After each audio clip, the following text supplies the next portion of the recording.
ఇంకెప్పుడు నేను నిన్ను బాధ పెట్టనమ్మా. అలాగా? అయితే నువ్వు నాకు మాటివ్వు. మాణిక్యాన్ని పెళ్లి చేసుకుంటానని, ఇలాంటి మూర్ఖపు పనిని మళ్ళీ ఎప్పుడు చేయనని మాటివ్వు.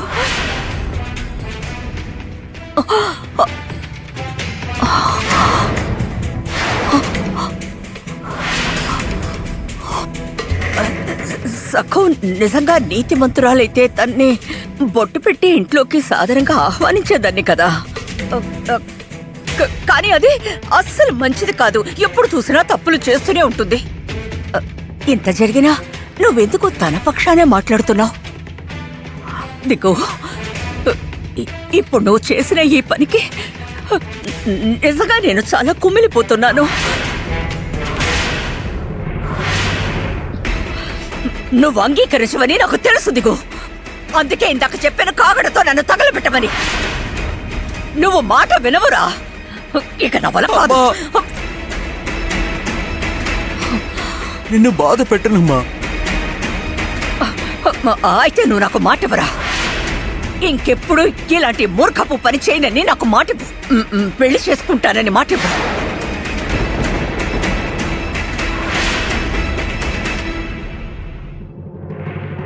సరే, నేను నీకు మాటిస్తున్నానమ్మా.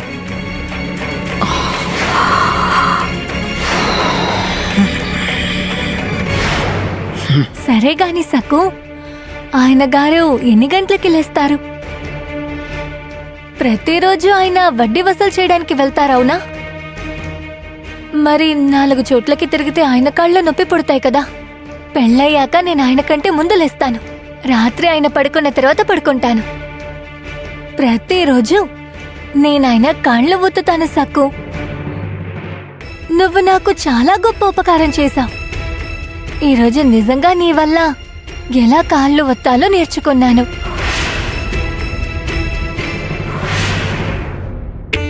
మాణిక్యం అక్కయ్య ఆయన గారిని బాగా చూసుకుంటానని చెప్తుంది. తను నాకంటే చాలా అందంగా ఉంది. వాళ్ళిద్దరూ ఈడు జోడు బాగుంటారు. ఎలాగో అత్తయ్య గారు మాణిక్యాన్ని గారాబం చేస్తారు కాబట్టి ఆయన గారికి ఎటువంటి ఇబ్బంది ఉండదు.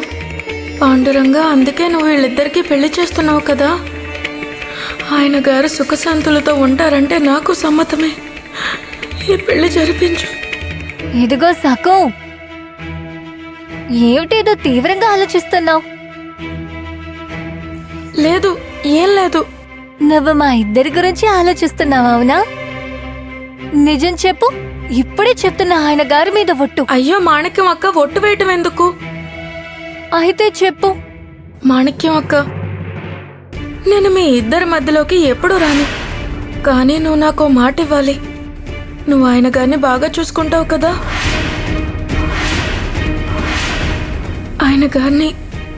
ఆయన గారిని నువ్వు ఎప్పుడు ఇబ్బంది పెట్టవు కదా.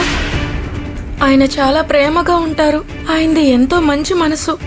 అరే నువ్వు దిగులు పడకు. నేను ఆయన్ని అస్సలు ఇబ్బంది పెట్టను. ఇదంతా జరగాలంటే నాదో చిన్న షరతు. ఏంటది? నువ్వు జీవితంలో ఇంకెప్పుడు ఆయన వైపు కన్నెత్తి చూడకూడదు. నువ్వు బతికున్నంత కాలం ఇలాగే నా కాళ్ల దగ్గరుండి నాకు సేవలు చెయ్యాలి. నా చరణదాసిలాగా.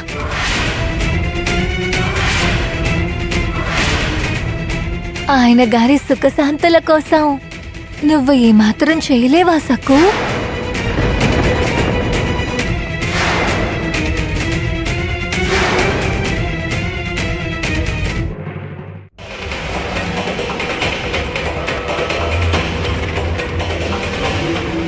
నేను గుహలోకి వెళ్ళాలా, వెనక్కి తిరిగి వెళ్ళిపోవాలా? నీకు ధైర్య సాహసాలుంటే ఆ గుహలోకి, నరమృగం ఉన్న గుహలోకి వెళ్ళు. ఒకవేళ నీకు తెలివితేటలుంటే నువ్వు ఆ నరమృగాన్ని నీ పని పూర్తవడానికి వినియోగించుకో.